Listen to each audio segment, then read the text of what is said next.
it's Tyler from Tyger Threads. I'm here with Simpson, the Danimal.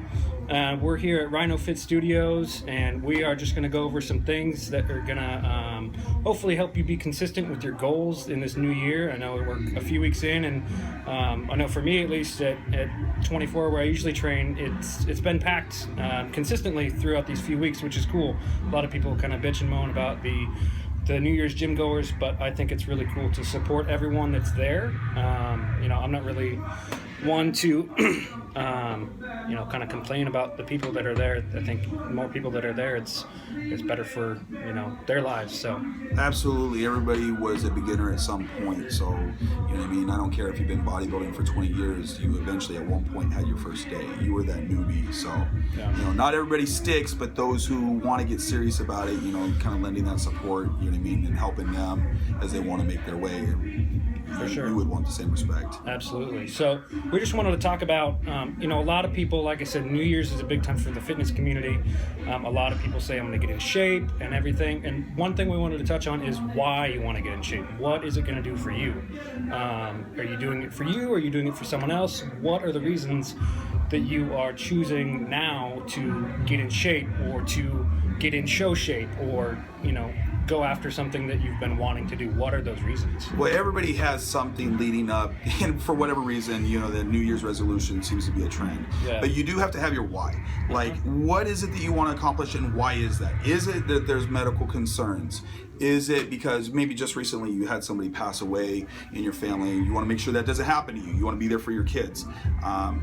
Maybe you've been killing it in the gym last 3 or 4 years and you're watching everybody around you kind of progress a lot further than you and get on stage. They're bringing home the trophies, whatever. You want to see what that feeling is like. Yeah. But at the end of the day, you got to know what your why is, because not every day is going to be great. No. And you have to be able to come home after a bad day and remember why you got started. Absolutely. And that's a big thing for me. When I competed in 2012, Dan was my coach for the show, and it was big that I just wanted to have that feeling of an end goal.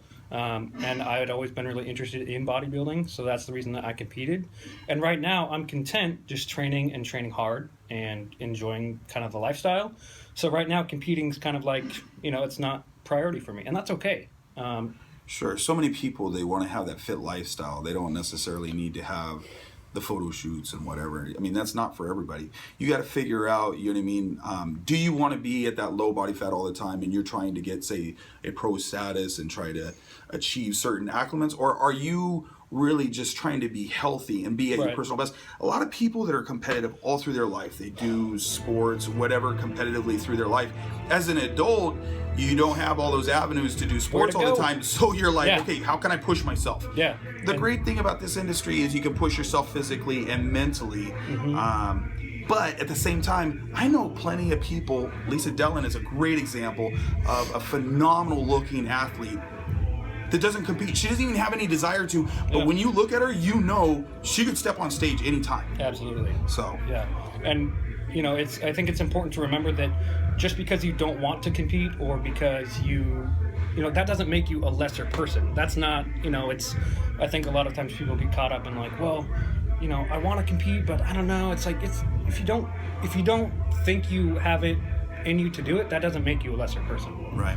And again, bringing it even back down to, it's really about being healthy and being just fit, you know what I mean? And whether you want to just be fit and healthy or you want to take it above and beyond, really what you're going to be looking at is when you get started, you got to make sure that you got the right people around you to support you. Absolutely. If you're married and say the wife wants to go to the gym because all of a sudden she wants to look a certain way or be more fit or whatever, and the husband is still at home eating pizza and drinking beer all the time, it's probably gonna you're gonna have some issues. I see it all the time. So if you can have both people on board, or at least maybe he doesn't order the pizzas right in front of you, right?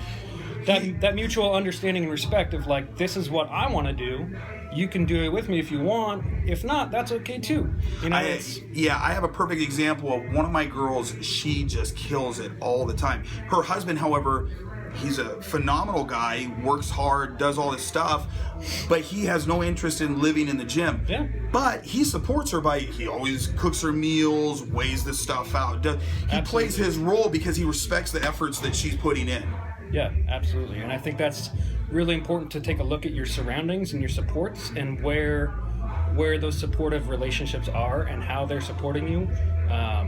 And really taking into account, like, if you have kids, if you are, if you have other responsibilities and places that you need to be, maybe prepping for a show or training 7 days in the gym, maybe that's not for you right now. Right. Know what you're getting into. Exactly. Know what the demands are going to be. As we're getting started, we're about halfway through January. We're going to be getting close to the end of January before you know it. And that consistency, that first week, everybody's hitting it. Everyone. They got their membership January 1st. The first week, they went 4 or 5 days. They're feeling great. The second week, 3 or 4 days. The third week, 2 or 3 days. Yeah. You have to have that consistency all the way through. You're not going to see the results after the first week or after the second week. No. You have to really look at 4 weeks out, 6 weeks out, 8 weeks out, and watch that progression. And you also have to just understand that it's going to be about eating right every day. Right. Not, well, I ate one good meal, so now I'm going to eat a whole pizza. Yeah. It doesn't really work like that. You got to have that balance and the consistency. Absolutely. And speaking of consistency, you just have to make sure that you are, it's more of a lifestyle. I know there's a lot of companies or people in the industry that are, oh, it's a lifestyle, blah blah blah. But it really is, when it comes down to it, whether you're competing or you're not, is making that just part of your daily routine. Whether your daily routine is jumping on the treadmill for a half an hour in the mornings, whether that's the extent of it, or your consistency is training in the gym for 2 hours after work every night. Whatever your level of commitment is, keeping with that consistency is huge. Yeah, I don't want to knock anybody's programs or gimmicks, fad diets, things like that. But anything that's very drastic, anything that is completely no carbs for this amount of time, odds are you're going to see some results initially, and as soon as you start to add that back, or it's going to cause you to binge, you're going to see things kind of reverse on you. You're going to blown back up. So you want to be careful about that. Just be aware that there's really no magic pill. The consistency is the key. You're going to have to get up every day, eat right, work hard, and go into the next day with the same kind of attitude, even though there's going to be days where you're like, I don't like chicken. Yeah. And there's a saying out there that says, what's the best gym program or what's the best nutrition plan? It's the one that you're going to follow. Yeah, absolutely. Absolutely. When it comes down to it, if it's not realistic for you, there's no, make it doable for your lifestyle. Right. Understand, kind of like what you said with the kids and everything like that. Look at your surroundings. Look at the environment that you're in. You're not going to lose your kids and your husband just for a fitness goal. No. So look at it, what's really attainable for you. That bigger picture. What's the most important thing for you to focus on? And if it's not fitness right now, that's fine. Do what you can. Absolutely. Another big thing is going to be having help beyond the support of inside your home, whether it's hiring a trainer, whether it's hiring a nutritionist. Yeah. Whatever you're going to follow, make sure you do your homework. Yes. Look at these people. What kind of shape are they in? Look at their clients. What kind of shape are they in? Look at what kind of credentials they have. Are they licensed? Are they certified? Do they have insurance? How long have they been doing it? Anybody out there, there's going to be good and bad said about them. So don't get caught up too much in that.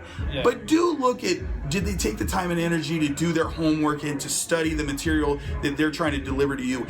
And when you look at them, are they doing it themselves? Right. Yeah, absolutely. And I think there's something to be said as well for trying it out on your own for a little bit. I know there's different approaches, like for in competing, for example. A lot of people are the school of thought, like, oh, diet yourself, that way you know how your body works. Like for myself, when I did a show, I was like, I tried to diet for myself for like 4 or 5 weeks, and I was just overthinking everything. Yeah, so I reached out to Dan, and I was like, I need some help. I remember that because I believe, if my memory serves, back in 2012, you're doing a high-fat diet. Yeah, I was kind of the carbs really low, trying to do the keto style, and I was like, I don't know what I'm doing. Right, and the thing is with Tyler, and everybody's kind of different, but with Tyler, he dealt with carbs so well, so there was no need to be that deficient on carbs. So when we switch things up, his body responded really easily. But that's where you need to bring in kind of somebody that actually understands macronutrients and can help you and look at it. Because when you look in the mirror, you're going to have a tainted view of yourself. Absolutely. You could have tremendous results and not see it in your own eyes. Yeah, absolutely. I think we see that every day with people that are like, oh, I'm almost there. It's like, oh, you look great. It's both sides. I think it's really great that people see that they've made progress. So I think it's, at the same time that not being satisfied with where you're at is that driving factor. Sure. And I think sometimes that gets a bad rap of like, well, you've done so many great things. You look awesome. You've been doing really well in the gym, and people are like, why aren't you? You did it. You did a great job. You're like, no, I'm not done yet. Right. That's not the end. But remember, at the end of the day, it's always going to be about you deciding what makes you happy. Don't go ahead and do a show because people are telling you to. Yeah, absolutely. And if you're trying to do a show and you're not happy, you don't need to, because I'll be honest with you, it's probably one of the most expensive hobbies that you'll probably ever do.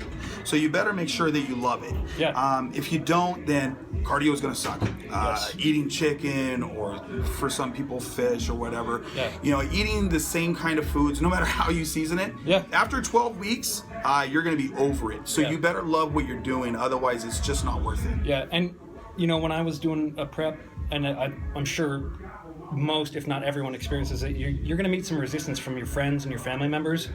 We would go to barbecues over the summer. I was prepping for a fall show, so it was throughout the summer, and I would bring my food with me, or I would have, they're making chicken, just have a chicken breast, and that's it. So at first, I met a lot of resistance from my friends. Absolutely. And then after a couple weeks, they were like, oh, okay, that's just what he's doing. That's cool. Right, and you'll have those people like, come on, you can't have one beer, or you can't just have this one meal.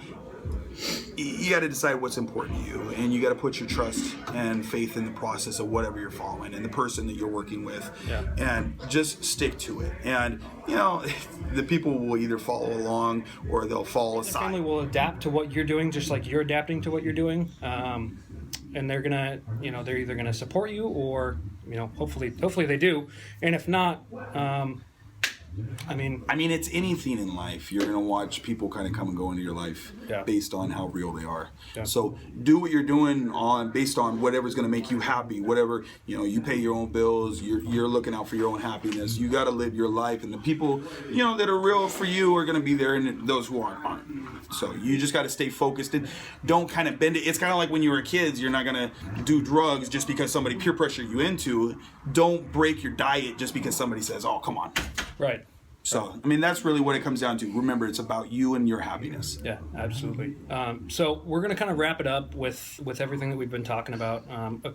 The main points that we hit on were consistency, having a supportive environment and supportive family and friends, and then really doing your research and your homework if you are considering hiring a coach or a trainer for a show, or whether if you don't want to do a show, or if you're a power lifter or CrossFit or whatever coach or trainer you are thinking of hiring, do your research. There's two things on that. Even if you get a coach, trainer, nutritionist, doesn't mean you're doing a show. Right. I have plenty of clients. Absolutely. More clients that don't compete than do. Absolutely. And also, and I would tell everybody this, that when they come and speak to me about training and nutrition, shop around. Yeah. Make sure the personality is going to fit you, because you might like my approach, you might not. You're not going to trust me, you know what I mean? Then there's no point in working together. Yeah. And I think it's, when you say shop around, it's important to remember that when you hire a trainer, they're working for you. Right. And you're not working for them. You are paying them. So right. If, you're going to spend X amount of dollars to hire a trainer, it might as well be the one that's going to fit your goals and your style the best. Absolutely. Yeah. So with that said, Dan, how can they get a hold of you? The easiest way, always on my phone, 971-235-2201. Dan at danimalstyletraining.com. Mm-hmm.